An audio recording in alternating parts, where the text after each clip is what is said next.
안녕하세요. 명중학당입니다. 제가 요즘 몸이 허한데요. 이렇게 얘기하면 양의사들은 알아들을까요? 아마 뭔 말이야 할 겁니다. 그럼 제가 병이 있는 걸까요? 없는 걸까요? 이렇게 물어보면 아마도 의사는 당신은 병이 없습니다 라고 말할 겁니다. 왜냐하면 병의 증거가 없으니까요.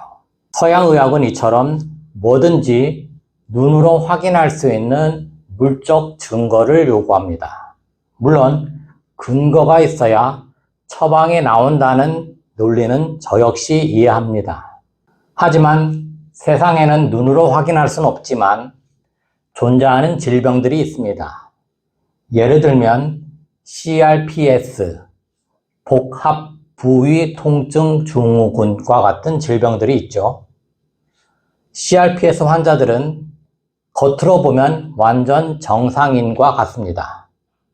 하지만 환자 본인들은 죽음보다 더한 고통이 있다고 하거든요. 근데 검사를 하면 아무런 이상이 없단 말이죠. 현대 과학기술이 엄청난 발달을 하여서 인간의 수명이 120살을 넘보고 있지만 여전히 뚜렷한 해결책이 없는 불치병이 있습니다.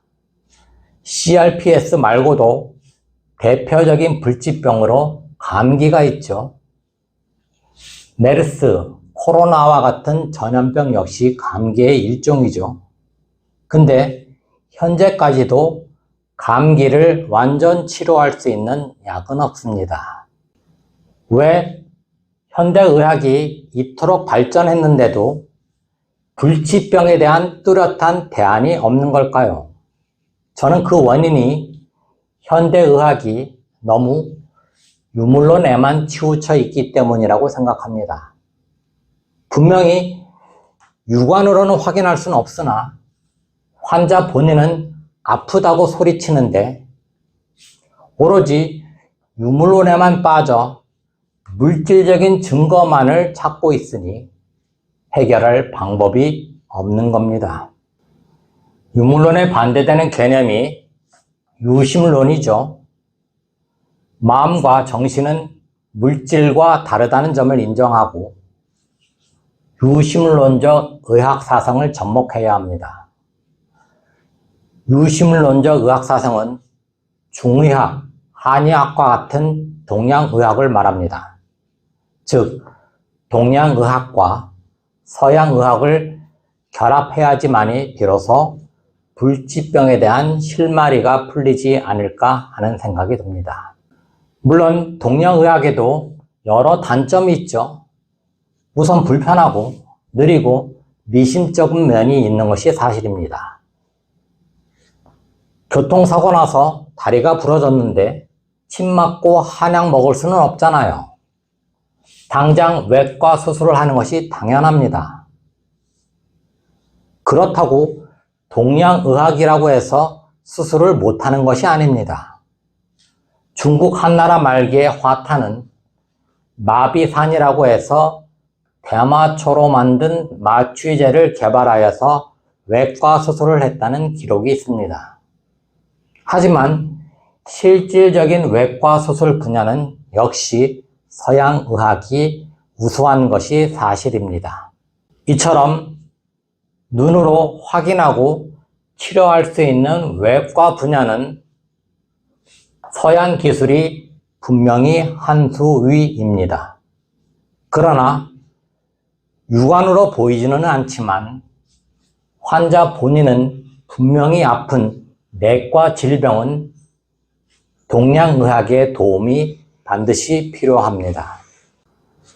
어깨가 결린다, 무릎이 쑤신다, 몸이 허하다, 이러한 증상들을 엑스레이 혹은 CT로 찍는다 한들 그 병증이 보이나요? 대다수의 경우 기계로 아무리 찍어도 아무런 이상이 없는 경우가 많습니다. 그렇다고 병이 없다라고 말할 수 있나요? 허증은 무증이 아닙니다. 허증은 눈에 보이지는 않지만 분명히 아프고 힘이 부족한 질병입니다. 한국에서는 양의사와 한의사가 서로 옳다고 싸우고 있죠. 근데 중국 본토에서도 자기네들의 전통의학인 중의학을 무시하는 사람들이 과거에는 있었습니다. 하지만 지금은 중서의 결합이라고 해서 중의학과 서양의학을 결합하는 움직임이 많이 있습니다. 저는 동양과 서양의학의 결합이 맞다고 생각합니다. 한국 역시 서로 싸우지만 말고 양방과 한방에 결합하여서 불치병에 대한 새로운 대안을 찾았으면 합니다. 물론 한국 역시 양한방 병원이 있으나 여전히 양방에 너무 쏠려 있지 않나 하는 생각이 듭니다. 동양과 서양의 결합, 음과 양의 결합이야말로 불치병에 대한 희망이 아닐까 하는 생각이 듭니다. 감사합니다.